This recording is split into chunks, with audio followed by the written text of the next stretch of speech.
Good evening. I'm Dorothée. I'm the head of the Landscape Architecture section, and it is my pleasure to introduce Sarah Cowles as tonight's lecturer. Most of you know her as an assistant professor in landscape architecture and as the wearer of improbable headgear. My first strong impression of Sarah goes further back when she attended Harvard's Graduate School of Design for her MLA. From there on, she practiced at prestigious firms in the San Francisco Bay Area, Conger Moss Gillard, aka The Boys, and Tom Leader Studio, where she worked on projects for the US Consulate in Guangzhou, China, and Hunters Point Naval Shipyard in San Francisco. We have met on and off since then. She spent a year as a visiting assistant professor at Washington University in St. Louis in 2011-2012, when I was chair of the MLA program, and I was delighted that she returned to Ohio State this fall to join me here and the rest of the faculty.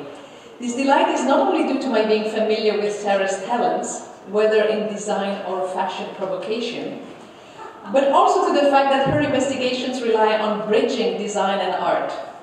With a BFA in sculpture from CCAC, now the more sedated Lowe California College of the Arts, she has expanded on her early interest to fully embrace the aesthetics of disturbance. Such disturbance can be found in the studio Scour that she taught at Washington University. In Scour, she led the students to question a preconceived ideal of nature and the fixed ecological moment that the National Park Service sought to restore after the failure of a reservoir at the Shutting State Park, after it dumped millions of gallons of water and debris down a forest. Through the work of processed artists such as Barry Leva and Eva Hesse, she nudged, nicely, students into a guided discovery of their own disturbances. All of this is not to say that all goes. In the discovery through making, there was a rigor of iteration. This, I am sure, will sound very familiar to Sarah's OSU students, whether they have worked on a salt pile, a quarry, or Big Derby. In fact, it is only fitting that she would lecture on the heels of Michel Devigne, the Glimcher Distinguished Visiting Professor, as the studio work represented in the Badmar Gallery down below was a response and a revision of Devigne's theories of intermediate nature and anticipatory design. The many, many models, thousands of wire bits painstakingly sprayed, the stenciled terrain and multiple scales of inquiry are only a part of the work produced by the students under Sarah Cowles and Nick Glaze's lead. But knowing Sarah, I would think that this is only the beginning of an investigation in an alternative relationship between vegetation, space, and urbanization. Of the more recent awards, Sarah Cowles was a Fulbright Scholar in the Republic of Georgia up to this autumn, where she will return as the recipient of the Voss Award to carry out her research on the historic Borjomi Mineral Springs region. She was most recently awarded the Heidelberg Cement Quarry Life Award, I don't know if you end up in a quarry, to design a trail for the Kamisevi Quarry, also in Georgia. Please join me in welcoming Sarah Cowles.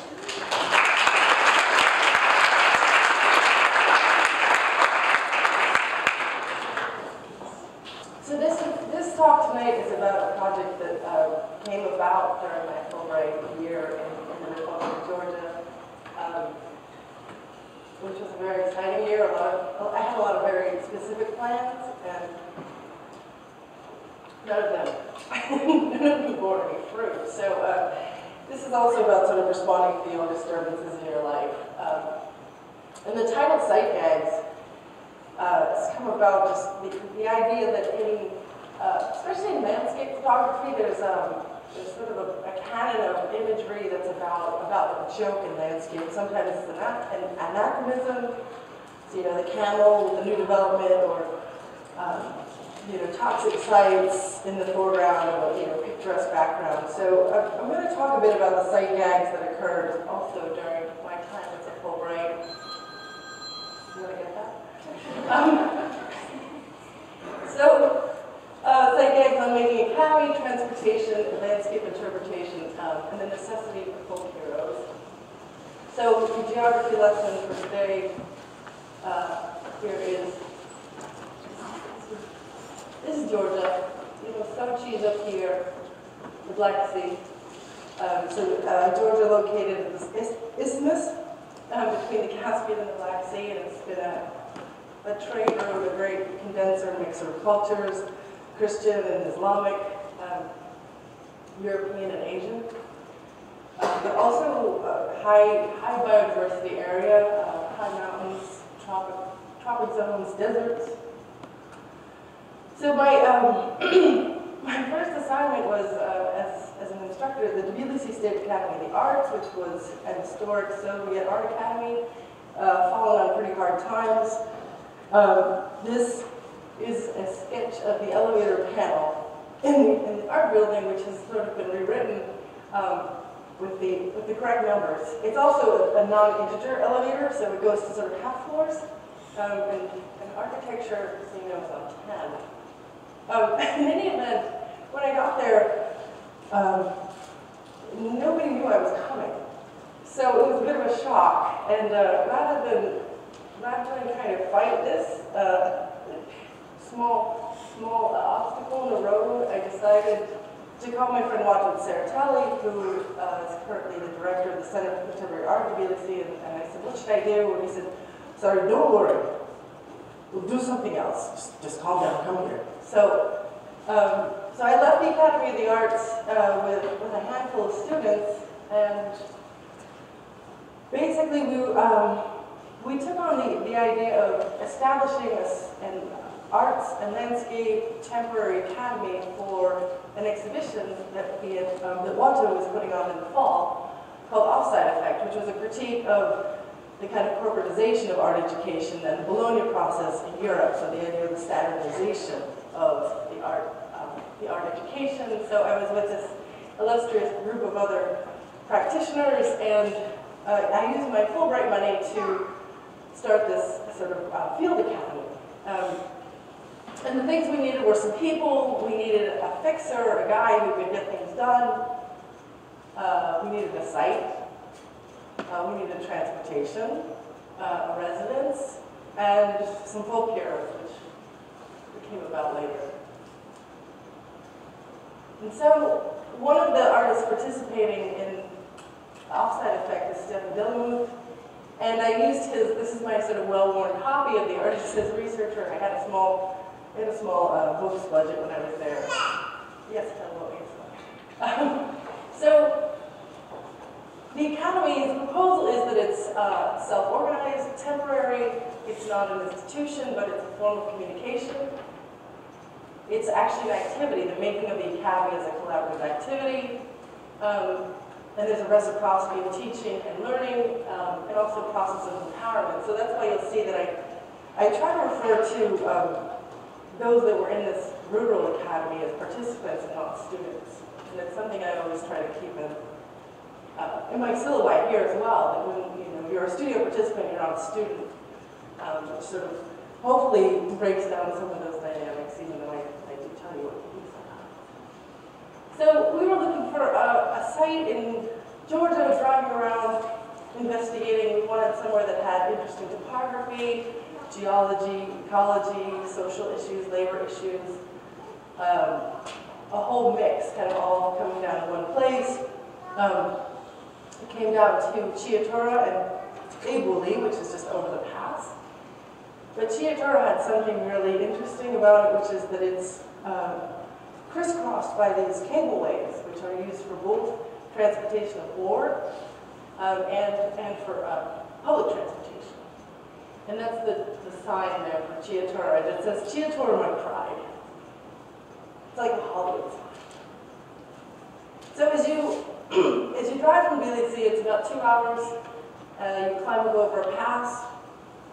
There's these really great little roadhouses along the way, and there you can get different kinds of stew.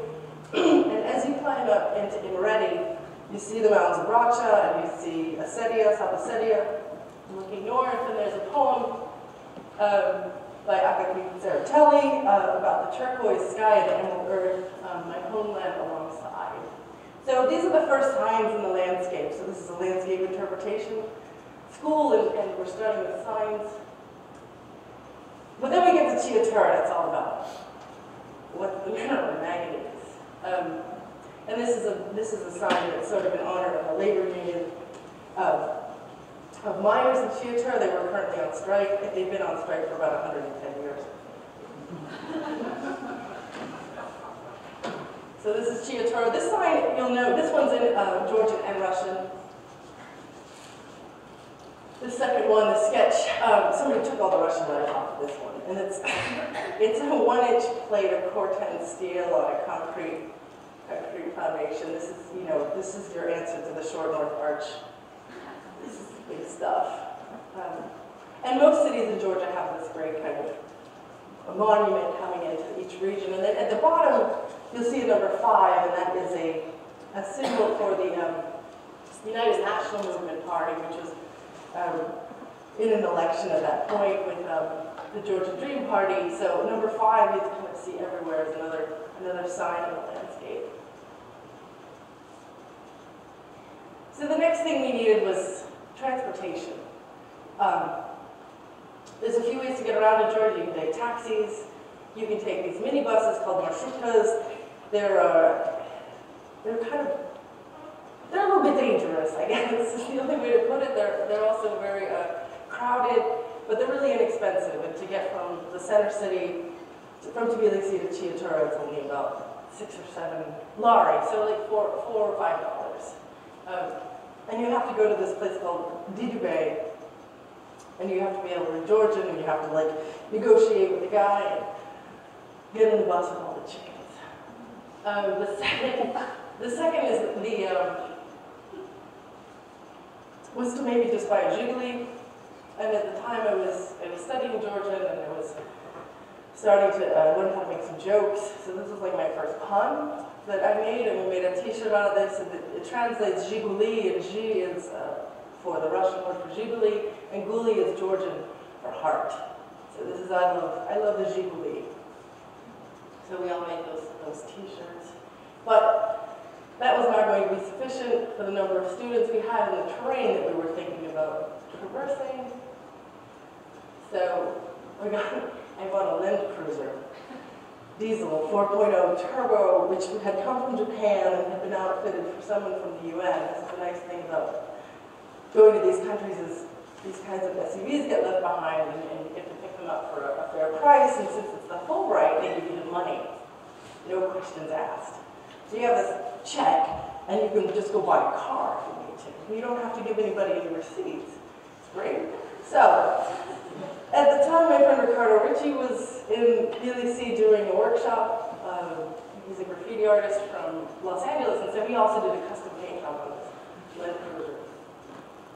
So that was very good in Georgia. Land Cruiser. So we've got a site, we have a car. Now we need a place to stay. This took 4 trips because there's no Craigslist in Chiatura. There's no website with houses for rent. You have to go door to door, and you have to go up one side to the plateau and back down with your friends, and you have to have tea with everybody. You can't really see it on the slide on the right, but that's the bottle of vodka, and that's Logistico saying, at this point on the bottle, we will have a yes on the house. And Logistico he has a number of names: Bobby Brown, legal anarchist, Leon Skierladze, but he's the fixer who only fixes the problem he creates himself.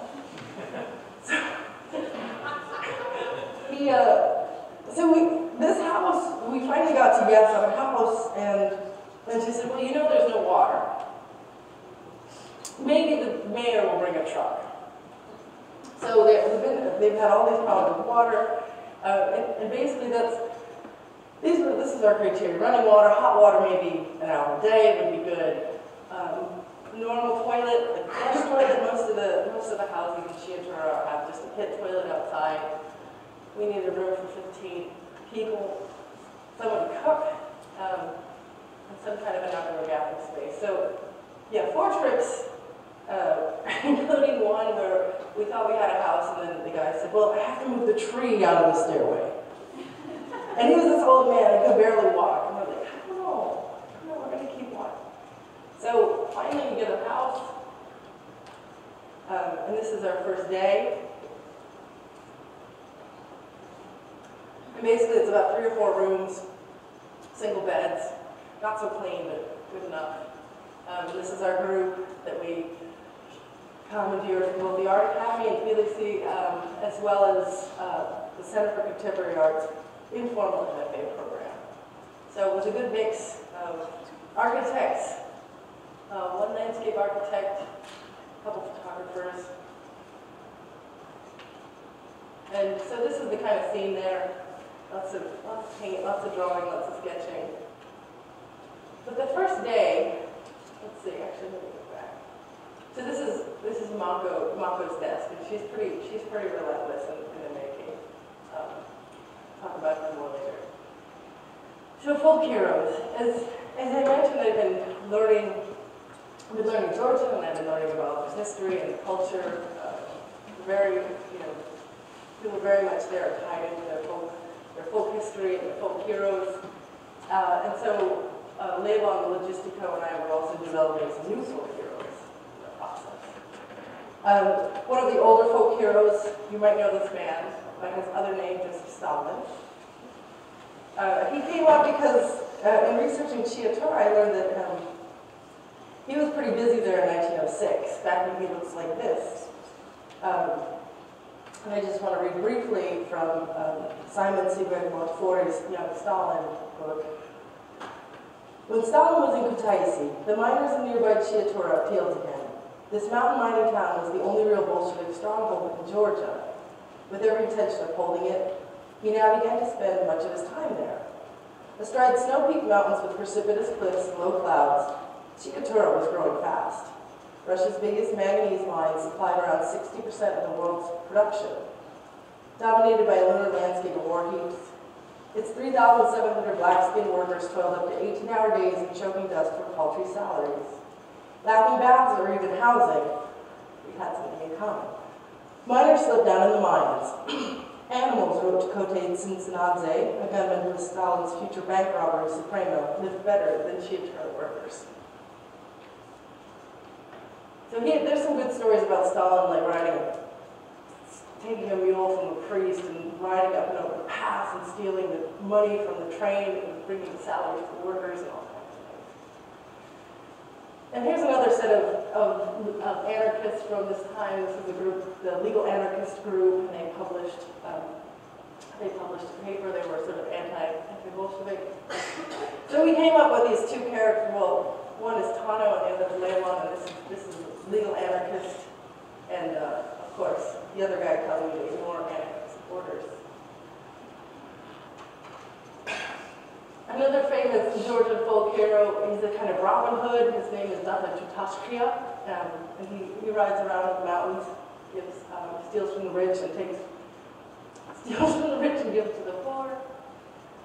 And at the same time, there was this band that was getting a lot of attention in Russia. They're also pretty good at sight gags. Here they are playing at Red Square. Maybe you read Russian, you know what they're called.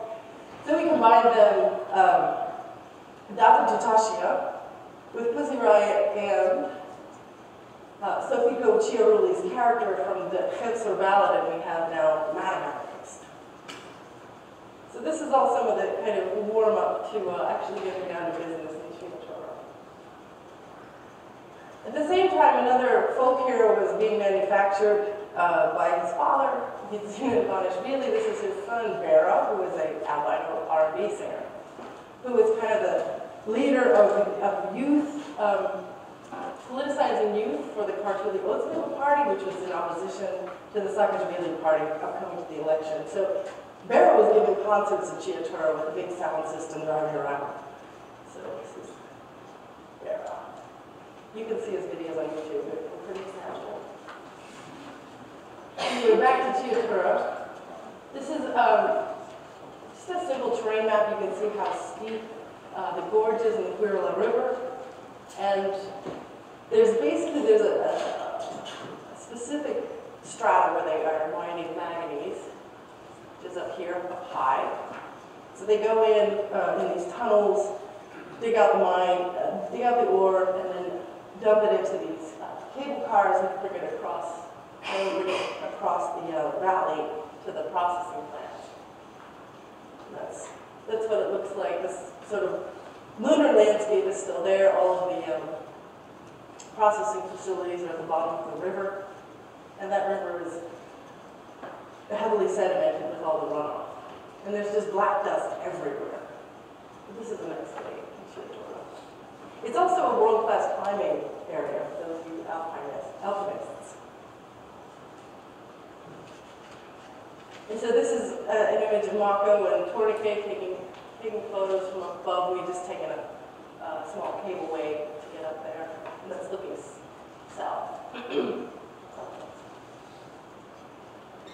So as I mentioned, there are all these wonderful little cable cars that fit about 3 or 4 people in them, and they cost about 10 cents, and they take you across the valley, and it's absolutely terrifying. And so there's this wonderful animation as you're in the valley, and this sort of movement in the sky, and these red boxes that are moving back and forth, as well as the ore, which is in the big buckets.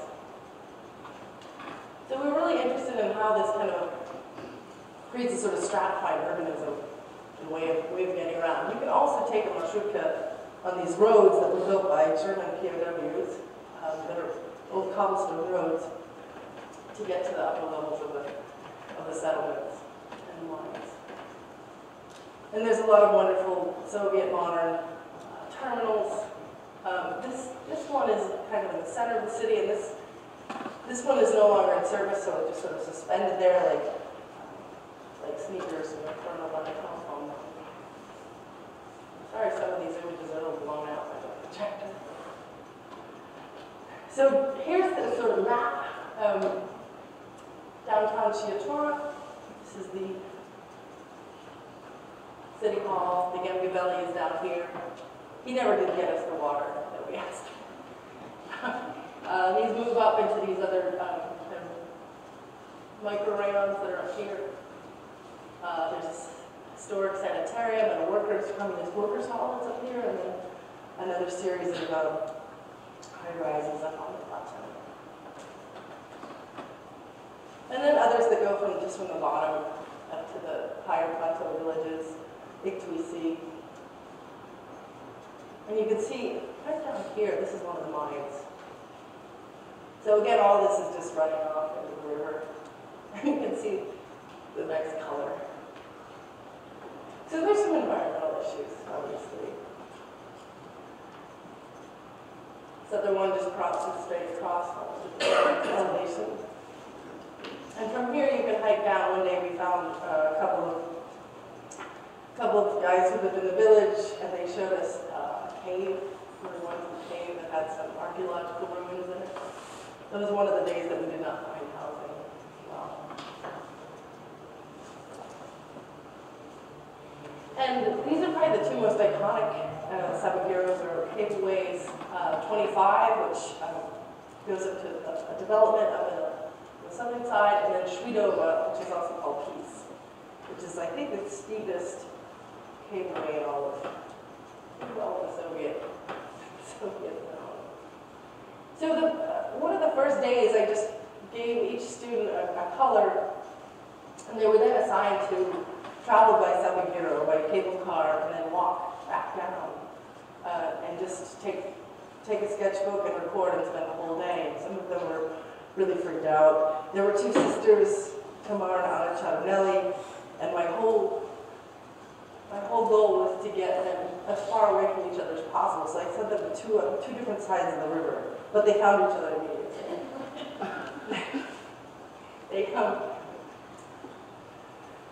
They also had some pretty bad experiences in this sabagiro, but they were all surprised. They said, all you have to do is draw today. And I said, that's it. That's all we have to do. So off they went.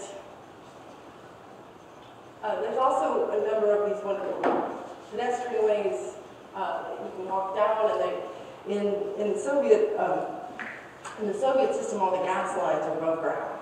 So you have these pipes that are just going everywhere, creating this kind of disorienting landscape as you walk down. And also, as you travel in the sabagiro, you can look out above everybody's house and look down at this wonderful landscape of roofs and gardens.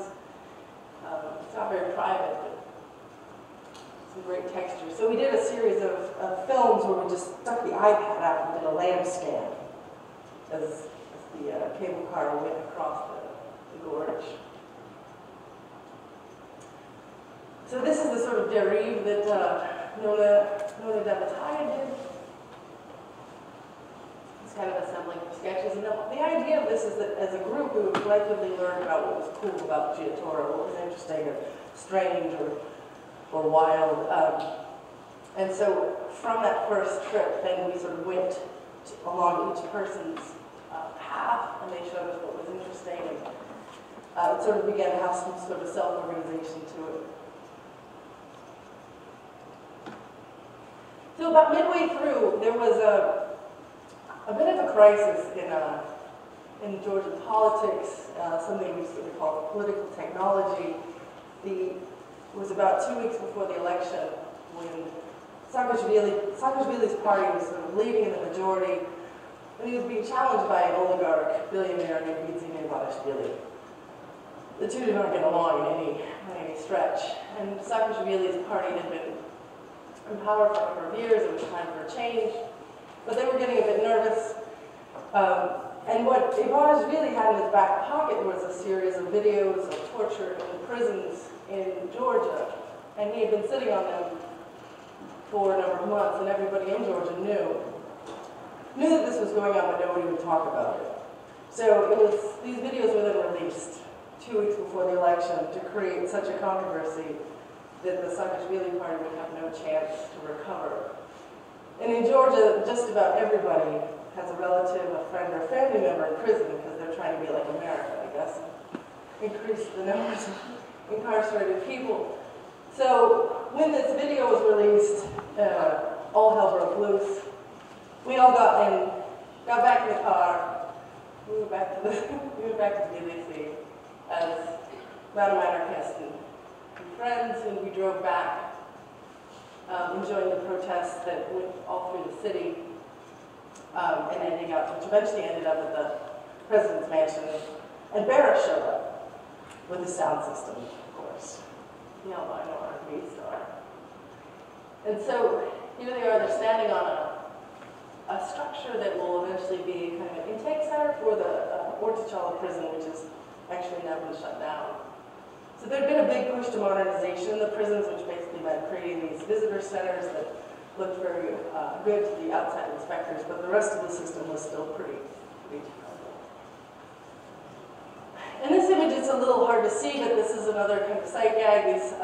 These are students from Tbilisi State University in this protest. And this is a prison transport vehicle, which is SAD is the prison bureau, and they've changed it to read Sadistibi, or sadists.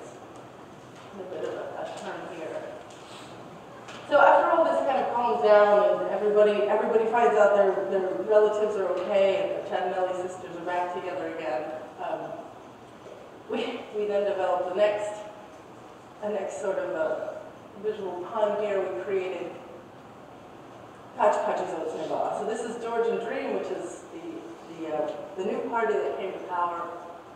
And this is Kachkachizotneva. He's this magpie. He's on a sneaker, an Adidas sneaker. And so in the prisons in Georgia, they don't supply uniforms. The families don't supply the uniforms, which is laundry. And the prisoners have all decided that they're going to wear black Adidas tracksuits, which is, I think, a nice update on the usual prison stripes. So this is Kachkachizotneva. So we made a bunch of shirts. This logo too. So back again in the Land Cruiser. So again, sort of dispatched another folk hero onto the scene. This is Bill Murray's character on Groundhog Day. I told the students they couldn't leave Chiatura until they made something worthwhile. So we watched Groundhog Day over and over again, each night, until we made something worthwhile. So it was one of the big challenges is that the students, had never been taught to think on their own in this kind of post-Soviet system. So they had no idea how to create something that was sort of on their own. And the second one is how to interpret landscape without being didactic about it. So I was searching for some projects that really left things open in Chiatura, and they weren't projects about fixing the landscape necessarily at this point, but just understanding its idiosyncrasies. And so this is a photo from a series that's in the Atlantic cities. If you go online, you can see these. They're really beautiful. But this is Peace, the cable car. So our first action was called We Come in Peace, and we decided to wrap it as a bow and make it into a present, which was somewhat successful. So this present was moving up and down the gorge, and then we had a kind of a coffee, wine, there's a lot of wine there, party at the top. So when people came upstairs and they came up the Sabagiro, and they came in peace, we would bring them, we would applaud them and bring them coffee. But basically these guys just sort of took it over, Schmagi and his friends. And Schmagi also then threatened one of my students and locked him in a Sabagiro, which was not good. And then Schmagi shows up again in this Atlantic Cities photo essay, looking out of one of these cable cars. The guy in the stripes, look out for him. Scared me out. So this is our coffee setup. What I'm going to show next are just some of the concepts that we built up for the exhibition that was coming up at for the first Triennale. This is waiting for the ore train, which we sort of converted into something of light that didn't work so well. But this is at the entry to the mine, where a number of families are kind of waiting for that ore train to finally come out and bring their family members home. When infrastructure fails, we get rainbows. This was a really interesting day with all the water mains kind of broke simultaneously, and so there were these incredible rainbows. This has started me thinking about the idea of surplus in systems and the kind of beauty that can sometimes erupt out of them. This is pretty spectacular because of all the black grit. One of our other folk heroes we came across was the busy man, and he was sitting on this bench when we were asking him where this, I think some Sabagiro was. He finally just sighed and we said, well, I'm really busy, but I guess I can show you. So his bench ended up in the exhibition. So we finally did make it back out of Groundhog Day. We spent about a week in Gori, which is where Stalin was born, trying to work out what the exhibition would be about. The sketch above was an initial idea that we would create kind of these vignettes or stories that were particular to certain elevations in the gorge. And this is Mako, Nona, and Nadia is creating a big section bar that they're projecting. And that sort of came with his rainbow. From when infrastructure fails, we get rainbows.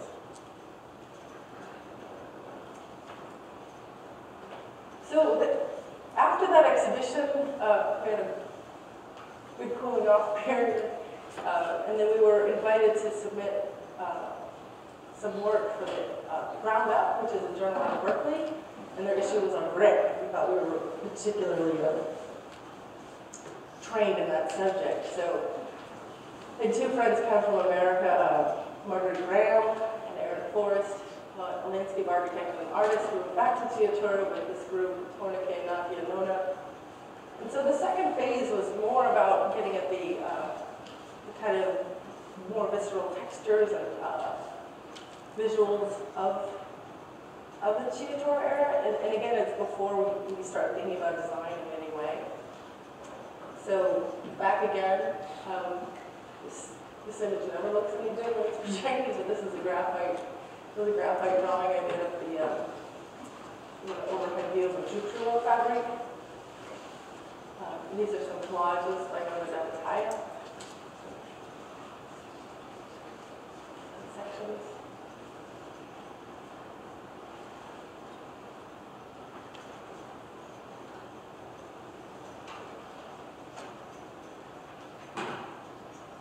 these are some studies I did of the root row vegetation that's growing in an old ore washing plant, I guess. Ore washing room. And actually, through all this, we got asked to apply for a UN small grants, UN Development Project Small Grants Program, to propose something for this landscape, which has these really bad sedimentation problems in the river. So we were sort of at that point poised to actually do some design work. Now, of course, being Georgia, we had to do something like establish an NGO and do this and that and the other thing, which we kind of didn't have ready at that point to make the grant deadline. In any event, it's slowly going. I think we started up again this summer. And these are just some renderings of what this filter strip landscape might be, which would basically be a way of revegetating that whole river bottom that you saw that was black. With these strips of vegetation and some regrading, just to intercept all that erosion that's coming down from the mountains. And you see in this view the river's blue again.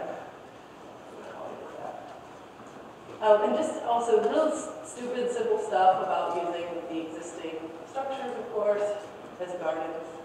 This is, I don't know if you can see it, but this is looking down from, this is one of the Sabagiros.